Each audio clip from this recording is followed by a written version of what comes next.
Alright, so let's set up a little job in Hive and compare how long it takes with Tez versus MapReduce. So I've already spun up my Hortonworks sandbox here, and let's go ahead and fire up Ambari. So I'll bring up my browser here and go to 127.0.0.1 and let's log in as admin, why not? Doesn't really matter, you can log in as Maria Dev for this if you want to. And let's go to the Hive view. Alright, so if you've been following along the course, you should have a movie lens database in here that contains a ratings database. So let's take a peek at what's in there. It should look like that. User ID, movie ID, rating, and epoch seconds. And if you do need to go create that, you can take care of that right now. And actually, I'm going to upload the movie title database in here right now as well. So to do that, we just hit the upload table button here. And it's going to be a CSV format. And the delimiter in this file is a pipe character, which is way down the end here, 124. And let's choose the file that it lives in. That's in the u.item file. And we'll call this table names.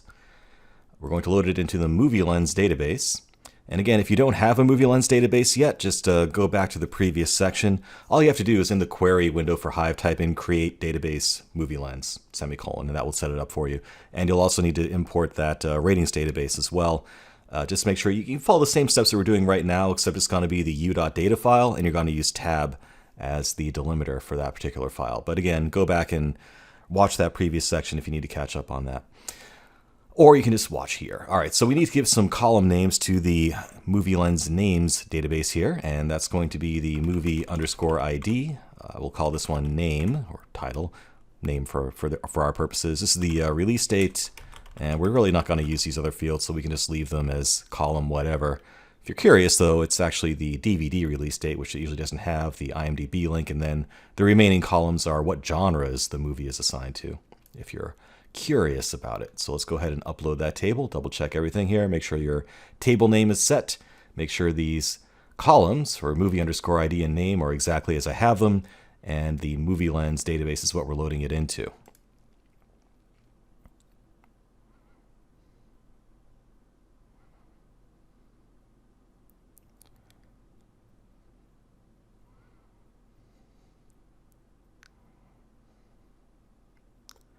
All right, our data's in there. If we go back to the query view here and we refresh our database explorer, we should now see a names and a ratings. Very cool. So under names, all of our data's there, and under ratings, all of our data's there. So again, if you need to import ratings from u.data, go ahead and do so. Just make sure that you have these exact column names in there. It should be user underscore ID and movie underscore ID and rating, okay?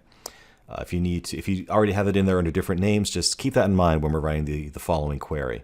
And actually, if you have the original Hive query from the beginning of the course when we covered Hive, you can use that for this exercise too. It's up to you. Alrighty, so let's issue a little query here in Hive that will actually join some stuff together, do a little bit of, somewhat complex operation here. This is only the 100,000 rating data set in Movie Lens, so it's not really big data, but we're going to give it a big enough job to actually make it sweat a little bit and make it do a little bit of work. So I've already saved off my query here. Let's load that up. I called it Top Movies. All right, so go ahead and hit pause and copy this over if you'd like to, if you need to, or you can just watch. It's up to you. I won't judge. But this is basically the same query that we did back when we were introducing Hive. All it's going to do is figure out the top movie IDs based on how many times each movie was rated, and then it's going to join it with the movie title database, which we've called names, to actually display the movie names alongside their rating counts and sort it by the most popular movies. So I'm not going to get into the details of this query. We've already covered it before. What we want to see here, though, is how quickly it runs in Tez versus MapReduce. So in order to have some control over what engine it just uses Tez by default. Let's go ahead and add a property to that to let us specify what to use. So click on the gear icon here, and we're going to hit Add, and select Hive.execution engine. And from here, we can select Tez, or MR for MapReduce. So let's start with Tez. And then we can go back to the SQL tab here and kick that off and time the results. So I've got a little timer app on my phone here. Kind of do it the hard way. All right, so I'm going to hit execute and then start the clock. Ready? Here we go. And this should just take about 20 seconds or so. So let's twiddle our thumbs a little bit here and just wait for that to finish. 8 seconds, 9 seconds, 10. I'd play the theme music from Jeopardy if I could legally, but sadly there are copyright laws against that sort of a thing. 17, 18, 19, 20, yeah, about 21 seconds. So 21 seconds to finish this query under TES. So, you know, this is just the 100,000 rating data set. It's not that big, so you wouldn't expect it to take too long necessarily. But let's see how long it takes using MapReduce. So to do that, let's go ahead and click the gear again and change the execution engine to MR for MapReduce. And now go back to the SQL tab and we'll run it again. Let me reset my clock and hit the execute button. Start that going. And this is going to take substantially longer. I don't know what to do to kill all the time. Could read a book. I already read that one. Could play with a toy, I guess. What do I got back here?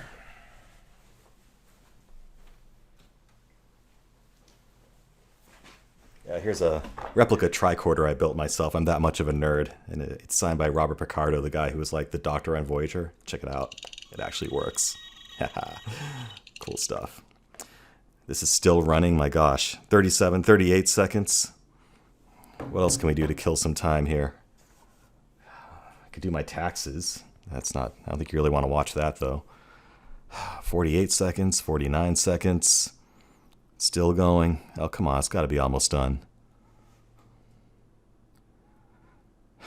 Well, I play a video game, but my computer's already working here, trying to finish this huge MapReduce job that's only chugging through 100,000 ratings. Hey, it's done! Oh my gosh. Wow, so that took a full 1 minute and 11 seconds on my timer here.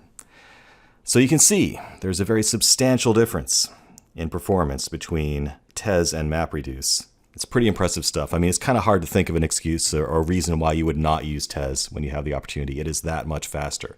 So to recap, this same exact job here, about 20 seconds using TES, 1 minute and 10 seconds using MapReduce. Let me show you some more stuff about TES here. If you actually go to the views up here, there's actually a TES view you can look at, which is kind of fun. And if we click on that most recent job, you can get some more detail about it. Shows you all the different stages that it had to run through to actually execute. And there's some cool stuff, counters that it encountered. This is really cool, the graphical view. So this is actually showing you the actual directed acyclic graph that TES constructed to complete that job. And you can see it's kind of the same pattern as what we saw in the slides in their examples. So instead of having, separate MapReduce stages that run sequentially, you can see it actually ran some stuff in parallel here. So, while it was reducing the first MapReduce stage, it was already mapping the second one at the same time and combining all the results together in one step in this final reducer that went to our final output. So, this is what TES enables. It just optimizes the workflow of your job under the hood, kind of magically, and just makes things run a whole lot faster. So, there you have it. That's TES. Cool stuff. Thank you to the guys that made it, because it's really made our lives a lot better. All right, let's move on.